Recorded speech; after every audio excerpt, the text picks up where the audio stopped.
All praises to Yahweh Ba'ashem, Yahweh Shai, Ba'ashem Rahakadash, double honors to the elders and apostles, chiefly of Great Millstone, who rule well. Yeah, man, these drones, these so-called drones, does this look like a drone? Check this out. These are the drones they're talking about. You ever seen a drone do that? Have you ever asked yourself, why can't they shoot them down? These drones are flying over military bases. They ever captured one drone, shot one down, got within a certain distance of these drones to observe them. Yeah, man, you think these are drones? In fact, if you want to find out anybody that you're following on social media, if any of them have taken the bag, all you need to ask yourselves is, are they referring to these things as drones?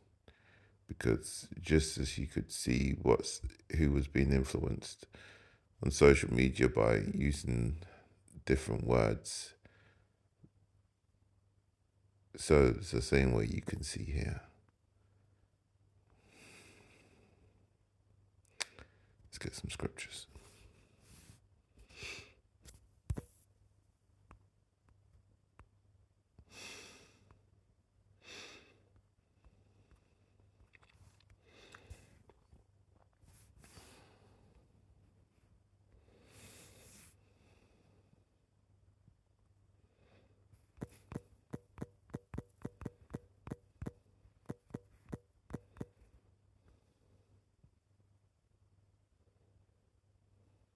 Psalm 68 and 17, the chariots of God are 20,000, even thousands of agents. The Lord is among them, as in Sinai, in his holy place.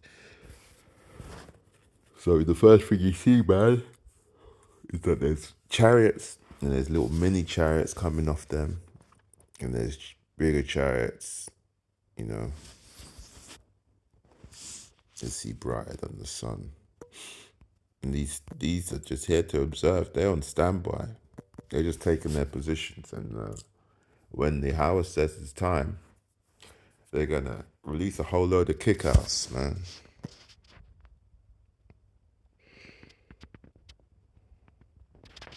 Let's see. 20,000. Let's see the sun. Bright. Can't remember that scripture.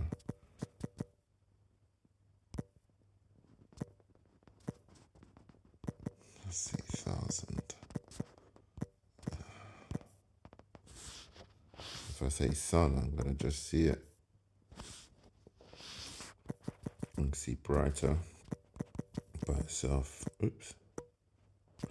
Can't remember that precept.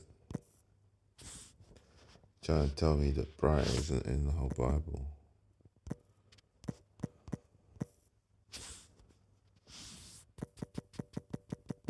Oh man. Let's just put sun. It's a lot.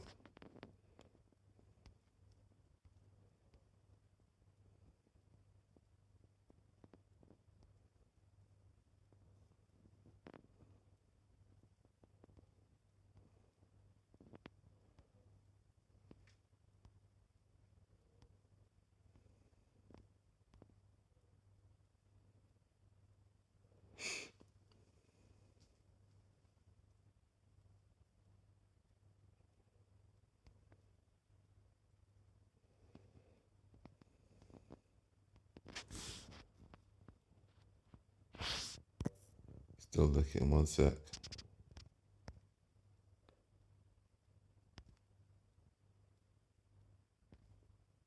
Maybe it's in the Apocrypha.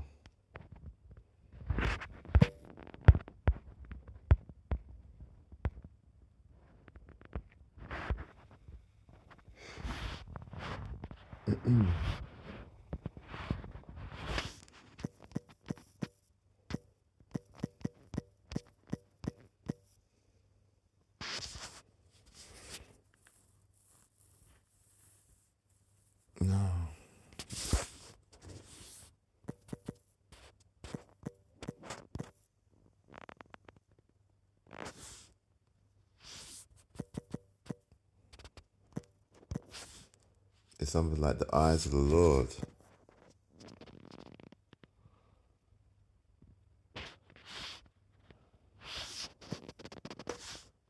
Eyes of the Lord. If I remember correctly.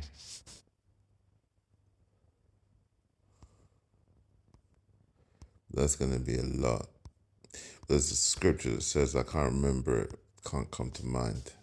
The eyes of the Lord are brighter than 20,000 suns or something like that. And they're here to observe. They're just waiting. They're here to take position and observe. And when it's time,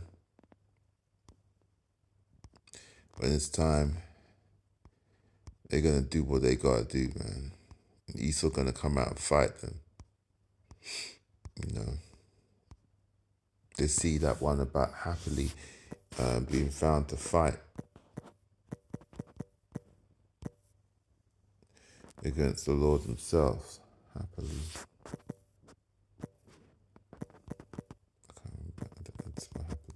Don't know why none of this must.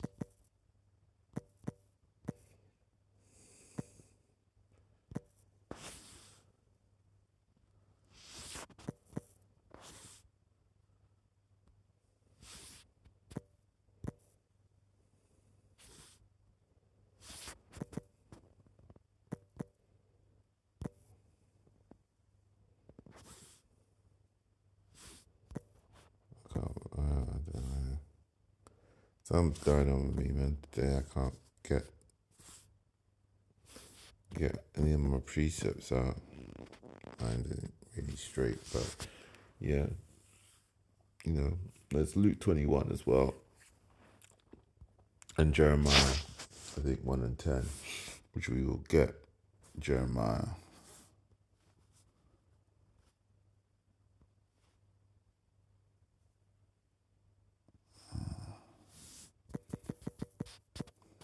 Jeremiah, which is saying,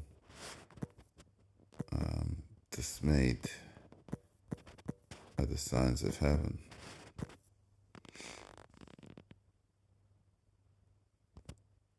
Somewhere.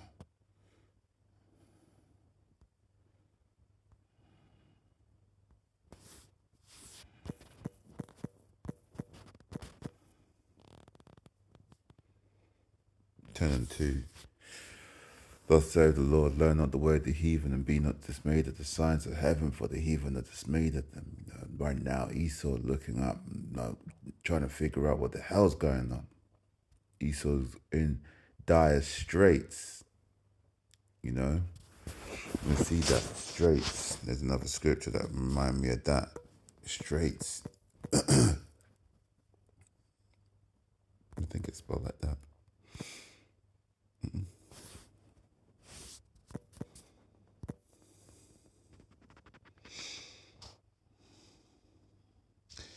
20:22, in the fullness of his sufficiency he shall be in straits, every hand of the wicked shall come upon him.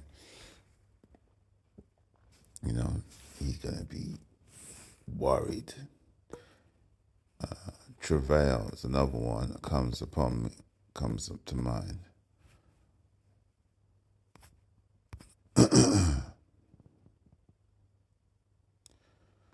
See. Wow, that's one hell of a what? It's a long ass verse, bro. Must be a mistake. I'm gonna look into that actually.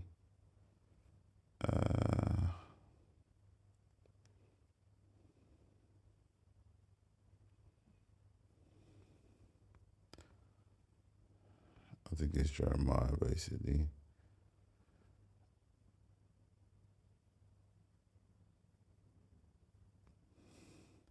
A woman, when she is in travail, hath sorrow because her hour is come, but as soon as she is delivered of the child, she remembereth no more the anguish for joy that a man is born into the world.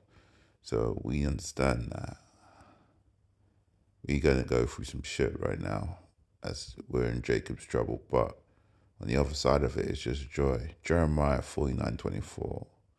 Jeremiah 50. The king of Babylon have heard the report of them, and his hands wax feeble. Who's the report?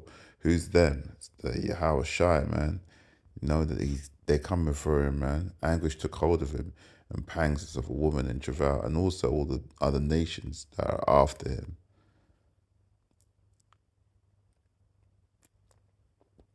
Jeremiah 13:21. What wilt thou say when he shall punish me? For thou hast taught them to be captains, and as chief over thee. Shalt not sorrows take thee as a woman in travail?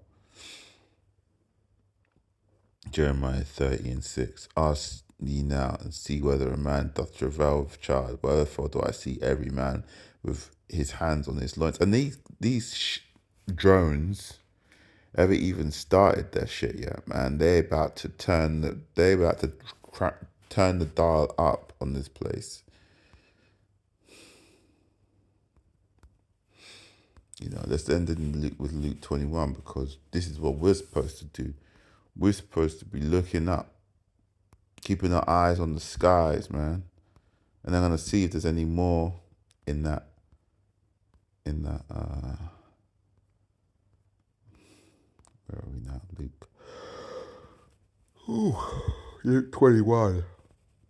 Oh, not sure where. Maybe at the end, is it? And there shall be signs, 21:25, and there shall be signs in the sun and the moon and the stars and the earth, the earth upon the earth, distress of nations with perplexity, the sea and the waves roaring. And the waves, remember, the sea and the waves is analogous to the peoples. Men's hearts failing them for fear and for looking after those things which are coming on the earth, for the powers of heaven shall be shaken. And then shall they see the Son of Man coming in the cloud with great glory. Now you have to look into the etymology of cloud. We're going to do that in a second, because you're going to understand that a cloud isn't always just a fluffy white thing that produces rain, but the etymology of cloud means a heavenly celestial body. And when these things begin to come to pass, and look up and lift your heads, for your redemption draweth nigh. So yeah, I'll leave that as I'll look up cloud real quick, 1 second.